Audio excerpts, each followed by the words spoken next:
नमस्कार भाई, सभी को एक बार फिर से आपका हार्दिक स्वागत है आपके अपने यूट्यूब चैनल जीके बाय मोहित पर।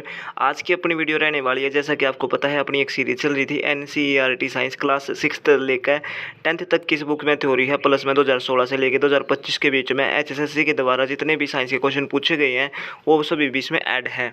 ठीक है, ये मेरी खुद की बुक है, जिस भी भाई ने बैठना चाहती हो मेरे व्हाट्सअप नंबर पर मैसेज कर लियो, आपके पास पीडीएफ भेज दी जाओगी। अब चलते हैं चैप्टर की तरफ। देखो, चैप्टर हमने कल कराया था धातु और अधातु वाला, एक पार्ट मैंने करवा दिया है, अब ये सेकंड पार्ट है। ठीक है, अब धातुओं के बारे में पढ़ेंगे, धातु की क्रियाशीलता के बारे में। धातुओं की क्रियाशीलता बहुत अधिक होती है, इसलिए धातुएं स्वतंत्र अवस्था में पाई जाती है।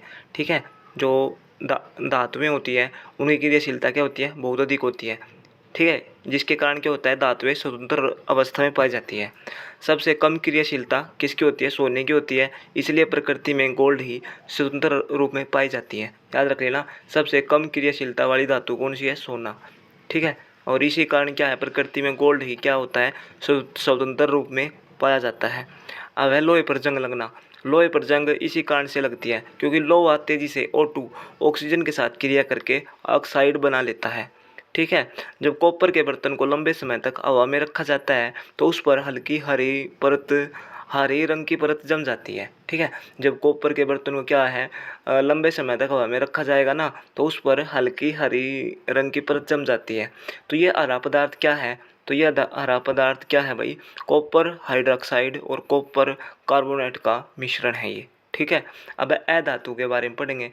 कमरे के सामान्य तापमान पर अधातु गैस अवस्था में पाई जाती है, जैसे सल्फर है। सल्फर भी अधातु है, कार्बन है और ऑक्सीजन है। ठीक है, कमरे के सामान्य तापमान पर अधातु किस अवस्था में पाई जाती है, गैस अवस्था में। ठीक है, जैसे कौन कौन सी अधातु ऐसी जो गैस अवस्था में पाई जाती है, जैसे सल्फर, कार्बन, ऑक्सीजन। ठीक है, लेकिन केवल ब्रोमीन ही एकमात्र अधातु है जो द्रव अवस्था में पाई जाती है। तो याद रख लेना, केवल एक अधातु ऐसी है जो द्रव अवस्था में पाई जाती है, तो उस धातु का क्या नाम है, उस अधातु का क्या नाम है, उस अधातु का नाम है ब्रोमीन। ठीक है, अधातु की क्रियाशीलता कम होती है। सबसे अधिक क्रियाशीलता किसकी होती है, फास्फोरस की। ठीक है, अधातुओं की क्रियाशीलता वैसे तो कम होती है, लेकिन सबसे अधिक जो क्रियाशीलता वाली अधातु पूछे तो कौन सी हो जाएगी, फास्फोरस आपका राइट आंसर हो जाएगा।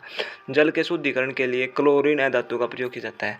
याद कर लेना, जल के शुद्धिकरण के लिए कौन सी अधातु का प्रयोग किया जाता है, क्लोरीन का। ठीक है, तो ये था भाई आपका ये छोटा सा टॉपिक, ये पार्ट 2 रहेगा, धातु एवं अधातु पार्ट 2। ठीक है, मैं इसको कराना भूल गया था। जैसे देखो, मैं यहाँ पे करवा रहा था, यहाँ तक करवा दिया था मैंने पहली वीडियो में। तो मैंने ऐसे किया तो यहाँ पे चैप्टर नंबर 8 आ गया। मैं सोचा ये चैप्टर ख़त्म हो गया, लेकिन आज मैं अगला चैप्टर करवाने की सोच रहा था ना, ये बड़ा, तो मैं थोड़ा और स्किप किया तो ये पाया है कि अधातु के बारे में तूने छोड़ दिया है। तो ये पार्ट 2 रहेगा भाई, मैं नहीं चाहता कि आपका एक भी मार्क्स कटे।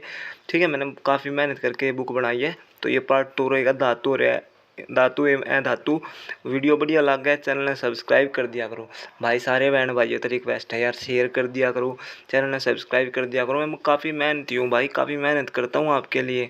ठीक है, मेरे को बिल्कुल भी टाइम नहीं लगता भाई, मैं लाइब्रेरी में रहता हूँ सारा दिन हैं, और अब तो शायद मैं जॉब भी करता हूँ एक। ठीक है, तो भाई कम से कम जो इतनी मैं मेहनत करूँ यार, कम से कम शेयर कर दिया करो, सब्सक्राइब कर दिया करो। ठीक है, तो अपनी तैयारी करते रहो। जय हिंद, जय भारत, अपना ख्याल रखो, पढ़ते रहो।